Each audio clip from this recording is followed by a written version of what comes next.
কৈছে মই শুনিছোঁ যে মদৰ পৰা আৰম্ভ কৰি কোকেইন হিৰইন এই গোটেইখিনি ড্ৰাগছ ঠিক আছে, গোটেইখিনি ড্ৰাগছ মদ এবিধ ড্ৰাগছ ঠিক আছে, কিন্তু আটাইতকৈ ডেঞ্জাৰাছ ড্ৰাগছটো হৈছে যিটো কেমিকেল পাউডাৰ মিক্স কৰিছে হিৰইন কোকেইন, যিটো খালে কি হ'ব পাৰে, যিটো খালে মানুহে নিজক পাহৰি যাব পাৰে, মানে গৰুতকৈ অধম হ'ব পাৰে।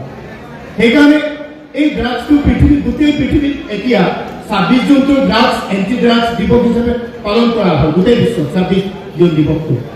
এই ড্ৰাগছটো যাতে আমাৰ সমাজত কি হ'ব নালাগে, বিয়পিব নালাগে, তাৰ কাৰণে আজি এৱাৰনেছ কেম্প। আৰু মই মৰমৰ ছাত্ৰ ছাত্ৰীসকলক কৈছোঁ ইম্পৰ্টেণ্ট মানে কি বুজি পোৱা নে? ইম্পৰ্টেণ্ট মানে attachment important. What is important? এই আমি যদি অসমীয়াত চিম্পুল শব্দত কওঁ পাত্তা পোৱা। ঘৰত মেকুৰী দেখিছেনে?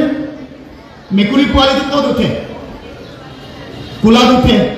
মানে তেওঁ মালিকৰ পৰা কি পাব বিচাৰে? ইম্পৰ্টেণ্ট পাব বিচাৰে। আৰু কেঁচুৱা ল'ৰাটো ক'ত আহিব বিচাৰে? নিজৰ কোলাত। মানে তেওঁ কি পাব বিচাৰে? ইম্পৰ্টেণ্ট পাব বিচাৰে। সেইকাৰণে ইম্পৰ্টেণ্ট কোনে দিব? লোকে দিব। ইম্পৰ্টেণ্ট কোনে নাপায়? নিজে নিজক নাপায়, ইম্পৰ্টেণ্ট লোকেহে দিব। ইম্পৰ্টেণ্ট তেতিয়া দিব, ইম্পৰ্টেণ্ট পাবৰ কাৰণে কি কৰিব লাগিব? আমি ভাল কাম কৰিব লাগিব। আৰু ভাল কাম কৰিলেহে আমি কি পাম? সমাজৰ পৰা ইম্পৰ্টেণ্ট।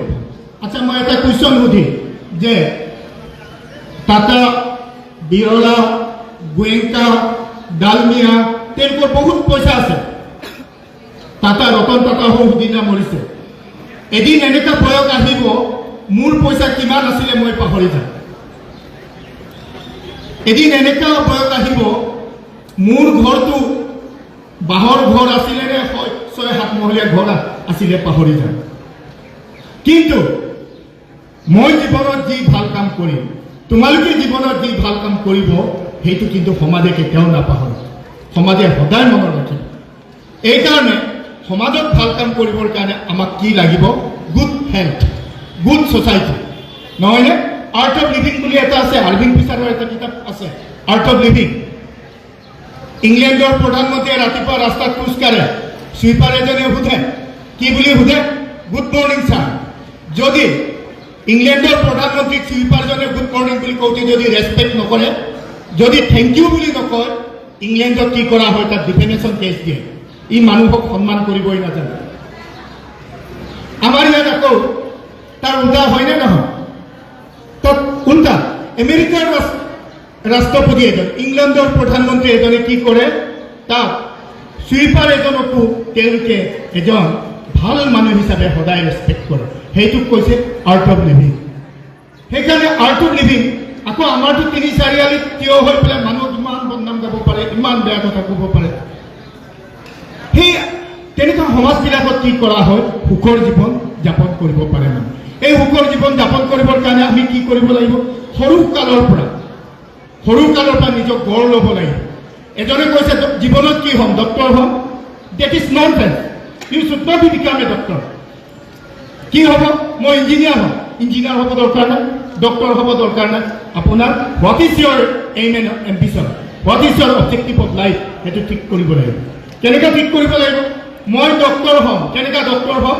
মই বেৰা চাপৰিত যাম, কেৰকেৰাত যাম, বুঢ়ীভুটিত যাম, তাত বান বিধ্বস্ত মানুহক মই জীৱনত হেল্প কৰিবৰ কাৰণে ডক্টৰ হ'ম। সেই এম্বিশ্যনটো লগত ৰাখিব লাগিব। এনে ডক্টৰ হ'ম বুলি সপোন দেখিলে সেই ডক্টৰটোৱে আমাৰ জীৱনত কি আহিব নোৱাৰে? আমাৰ লাভত আহিব নোৱাৰে। সেইকাৰণে মই ভাবোঁ জীৱনটো গঢ়িবৰ কাৰণে এজন ভাল নাগৰিক হ'ব লাগে। নেপোলিয়ন বোনাপাৰ্টে কৈছিলে, আপুনি মোক ভাল সন্তান এটা দিয়ক, মই আপোনালোকক ভাল এখন দিম, দেশ দিম। এতিয়া ডেভেলপিং কাণ্ট্ৰিবিলাকত যিবিলাক সৰু সৰু দেশ আছে, আমাৰ নিচিনা যিবিলাক মানুহৰ একেবাৰে এইবিলাকক ডেভেলপিং কাণ্ট্ৰি বুলি কোৱা হয়। আণ্ডাৰ ডেভেলপ কাণ্ট্ৰিবিলাকতো বাংলাদেশ, পাকিস্তান, ভূটান এইবিলাকক ডেভেলপিং কাণ্ট্ৰি বুলি কোৱা হয়। যিবিলাক মানুহৰ জীৱন যাপন শৈলী 5,000 মানুহৰ ভিতৰত এজন ডক্টৰ থাকে। একচুৱেলি ডেভেলপ কাণ্ট্ৰিবিলাকত 5,000 মানুহৰ ভিতৰত এজন ডক্টৰ থাকিব লাগে। আমাৰ দেশবিলাকত সেই ফেচিলিটিটো নাই। সেই যে আমাৰ দেশবিলাকক সেইটো পৰ্যায় আনিবৰ কাৰণে কি কৈছে, দেশৰ নাগৰিক কি হ'ব লাগিব, বেমাৰমুক্ত হ'ব লাগিব। বেমাৰমুক্ত হ'বৰ কাৰণেতো ভাল খাদ্য খাব লাগিব, ভালকৈ জীৱনশৈলী আছে, জীৱনশৈলী মানে প্ৰতিষ্ঠা কৰিব। মোৰ দেউতাই কি কৰিছিলে, মোৰ দেউতাই যেতিয়া ডেকা আছিলে তেতিয়া তেওঁ নদীত 20 ফুট নদীত ডুব মাৰি পেলাই, উশাহ নোলোৱাকৈ ডুব মাৰি পেলাই গাগৰ মাছ, বৰালি মাছ ধৰি আনিছিলে। তাৰ কলিজাটো কি আছিলে, অক্সিজেন 5 মিনিট লৈ পেলাই উশাহ নিশাহ নোলোৱাকৈ থাকিব পৰা তাৰ কলিজাত শক্তি আছিলে। তেওঁলোক তেনেকুৱা আছিলে, তেওঁলোকৰ আৰ্থবিধি। মই আৰু তুমি কি কৰিছো, মাছটো ধৰিবৰ কাৰণে এতিয়া কষ্ট কৰিব নালাগে। ফিচাৰীত মাছ আছে, ব্ৰইলাৰ আছে, টিভিটো অন কৰিবৰ কাৰণে উঠিব নালাগে, ৰিমট চিষ্টেম। আমাৰ জীৱনশৈলী স্থবিৰ হৈ পৰিছে। অভিয়াছলি আমাৰ ভাৰতত দুখীয়া মানুহক পইচা দিবৰ কাৰণে, দুখীয়া মানুহক পুহিবৰ কাৰণে ভাৰতৰ প্ৰায় 70-60% পইচা খৰচ হয়। কিন্তু ইংলেণ্ডত কি হৈছে, প্ৰায় 60% সকলো মানুহক পুহিবৰ কাৰণে তেওঁলোকৰ দেশৰ মুঠ পইচা খৰচ হৈছে। মানে ইমান তেওঁলোকৰ দেশৰ সমস্যা হৈছে। এইকাৰণে দেশ এখন জাতি এটা গঢ়িবৰ কাৰণে এটা স্বাস্থ্য, ভাল স্বাস্থ্যৰ প্ৰয়োজন হয়। আৰু সমাজ এখন গঢ়িবৰ কাৰণে মই কনফুচিয়াছৰ কথাৰে মই জৱনিকা পেলাব বিচাৰিছোঁ। কনফুচিয়াছ এজন চাইনিজ ভাল পৰিব্ৰাজক আছিলে। কনফুচিয়াছে কি কৈছিলে, 1 বছৰত যদি ধনী হ'ব মন আছে, শাক পাচলি খেতি কৰিব কৈছে। 1 বছৰত ধনী হৈ যাব। 10 বছৰত যদি ধনী হ'ব মন আছে, গছ ৰুব কৈছে। আৰু সেই ধনীটো যদি 100 বছৰ ধৰি ৰাখিব কৈছে, মানুহ গঢ়িব কৈছে। যেতিয়ালৈকে আমি মানুহ গঢ়িব নোৱাৰি, যেতিয়ালৈকে আমি মানুহৰ মূল্য বুজি নাপাওঁ, তেতিয়াহ'লে কি হ'ব, এখন দেশ উন্নতি হ'বলৈ বহুত কঠিন আছে, এটা সমাজ বহুত উন্নতি হ'বলৈ কঠিন আছে। আৰু মই কৈছোঁ, ড্ৰাগছে আমাক কেনেকৈ, আমাৰ যুৱচামক, মই যুৱচামক এইকাৰণে কৈছোঁ, আমাৰ দিনত ড্ৰাগছ বুলি ক'লে চাদাটো খুব ডাঙৰ কথা। সাধাৰণ কথাটো অকণমান ক'বলৈ মন গ'ল। যেতিয়া অসমত ৰাস্তা পদূলি নাছিলে, তেতিয়া ৰাস্তা বনাবৰ কাৰণে বিহাৰৰ পৰা বিহাৰীবিলাকে আহিছিল। তেতিয়া আহোঁতে বিহাৰীবিলাকে চাদা খাওঁতে অসমীয়া মানুহে সেই চাদাটো দেখি পেলাই খাবলৈ শিকিলে। এতিয়া অসমীয়াৰ ঘৰে ঘৰে কি আছে, চাদা আছে। চাদাক যিমান ভাল পায় আমি, কিন্তু কি নহয়, ইমান বিহাৰীক ভাল পাব নোৱাৰোঁ। এই মেণ্টেলিটিবিলাক, মই মেণ্টেলিটিৰ কথা কৈছোঁ, মই কোনোবা বিহাৰীক ভাল পাব নোৱাৰোঁ। এই মেণ্টেলিটিবিলাক গ্ৰহ হ'বৰ কাৰণে, এই মানসিকতা গ্ৰহ হ'বৰ কাৰণে আমাৰ মেণ্টেল ফাৰ্টিলিটি, এই মানসিক উৎকৰ্ষ সাধন গঢ়িব লাগিব। গতিকে ভাল স্বাস্থ্য ৰাখিবৰ কাৰণে মই শংকৰদেৱৰ এই কথাৰে আকৌ উন্নতিয়াব বিচাৰিছোঁ। শংকৰদেৱ 120 বছৰ এনে জীয়াই থকা নাই।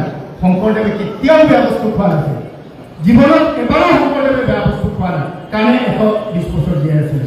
কিন্তু আমি কি কৰোঁ, এটা আমলখি গাহৰি গুৰুত পৰি আছে, এটা চিপছৰ পেকেট আছে। চিপছৰ পেকেটটো খোৱাতকৈ যদি আমলখি পেকেটটো যদি আমলখিটো ধুই পেলাই খালে আমাৰ বেছি লাভ আছে। সেই কথাবিলাক আমি কি কৰিব লাগিব, আমাৰ মাজত আমি বুজি পাব লাগিব। আৰু মই কৈছোঁ, কোনেও তাৰে জীৱন ভাল কৰিব নোৱাৰে, কোনেও ড্ৰাগছ মুক্ত কৰিব নোৱাৰে। আমি নিজক নিজে এডুকেটেড কৰিব লাগিব। এডুকেশ্যন মানে ছ'চিয়েল এডুকেশ্যন। আমাৰ ইনফৰ্মেল এডুকেশ্যন আছে। ইনফৰ্মেল এডুকেশ্যনটো কি, যেনেকৈ পুঠি মাছটো কেতিয়া কণী পাৰে মই জানো, আৰু কোনটো মাটিত গেহু ধান কৰিলে ভাল হ'ব, কোনটো মাটিত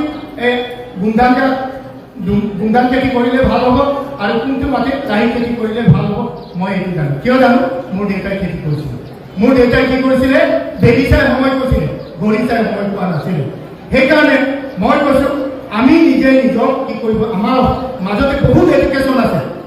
আমাৰ মাজতে আমি মা দেউতাৰ কথা শুনিব লাগিব। আমি অথনি আমাৰ DFDK প্ৰেচিডেণ্টে কৈ গৈছে, মা দেউতাৰ কথা যিবিলাক ল'ৰা ছোৱালী, কিমান মা দেউতাই কষ্ট কৰে। 1 পুলিয়া আনিছে, 2 পুলিয়া খাইছিলে। DFDK আমাৰ বিষয়ববীয়াসকলক কৈ কেছটোৰ পৰা ৰেহাই দিব লাগে। এইবিলাক যাতে উদ্ভৱ নহওক, মই মৰমৰ ছাত্ৰ ছাত্ৰীসকলক মোৰ ইয়াৰ পৰা অলপ নাছিলোঁ, to be a good health, work while you work, play while you play, that is the way to be happy and well. When you have a time to play, you should play. When you have a time to read, you should read. যেতিয়া খেলিব লাগে, পঢ়িব লাগে। ঠিক তেনেকৈ কৰিলে স্বাস্থ্য ভাল হ'ব, আৰু স্বাস্থ্য ভাল হ'লে মন ভাল হ'ব, আৰু মন ভাল হ'লে কি হ'ব, দেশ ভাল হ'ব। আশা ৰাখিছোঁ ড্ৰাগছ একদম নুচুবা। এতিয়া দুৱাৰে নুচুবা আমাৰ ঘৰৰ মুখত কালিনে পৰহি দূৰে দূৰে বাইক একদম এনেকৈ দবাইছে মানে ইমান বাইকৰ মানে এক্সিলেটৰটো দবাইছে মই বাহিৰত ওলাই চাইছোঁ বাইকটো চলোৱা নাই দূৰে দূৰে কি কৰিছে হেৰি কৰিছে নিশ্চয় এইটো প্ৰফেচাৰটো কুকুৰ হ'ব চাগে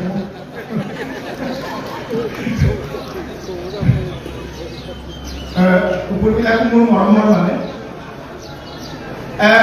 দূৰে দূৰে বাইক দবাইছে মানে এক্সিলেটৰ দবাইছে তাৰপিছত মোক এজন মানুহে ক'লে এওঁ ড্ৰাগছ পেডেলাৰ হয় মানে দূৰে দূৰে এক্সিলেটৰ দবাই পেলাই ওচৰত যোনে ড্ৰাগছ লৈ ফুৰে তেওঁক মাতিছে নেকি ইমান ছিগনেল আছে মানে গতিকে আমি বহুত সাৱধান হ'ব লাগিব মই কৈছোঁ আমাৰ বয়সৰ মানুহ সাৱধান হ'ব লাগিব আমাৰ যুৱচাম সাৱধান হ'ব লাগিব আমাৰ মাজত এটা কোঅৰ্ডিনেশ্যন থাকিব লাগিব মই কৈছোঁ আমাৰ অভিজ্ঞতা আছে বিলাকৰ নলেজ আছে আমাৰ অভিজ্ঞতা আছে ল'ৰাবিলাকৰ নলেজ আছে AI what is artificial intelligence আমি নাজানো কিন্তু জীৱন কি আমি জানো গতিকে আমাৰ মাজত কি থাকিব লাগে এটা সুন্দৰ কোঅৰ্ডিনেশ্যন থাকিব লাগে আমাৰ মাজত মাজে মাজে ভাৱ বিনিময় হ'ব লাগে এইবিলাক যদি চলি থাকে আমি নিশ্চয় ভাল সমাজ এটা পাম আৰু আমাৰ ল'ৰা ছোৱালীয়ে এজন ভাল চিটিজেন হ'ব সকলোৰে সুস্বাস্থ্য কামনা কৰি মোক এক কণ্ঠে কথা ক'বলৈ সুযোগ দিয়াৰ কাৰণে মই উদ্যোক্তা হিয়া বৰা অলপ নাছিল মোৰ বক্তব্য ইমানতে সামৰিছোঁ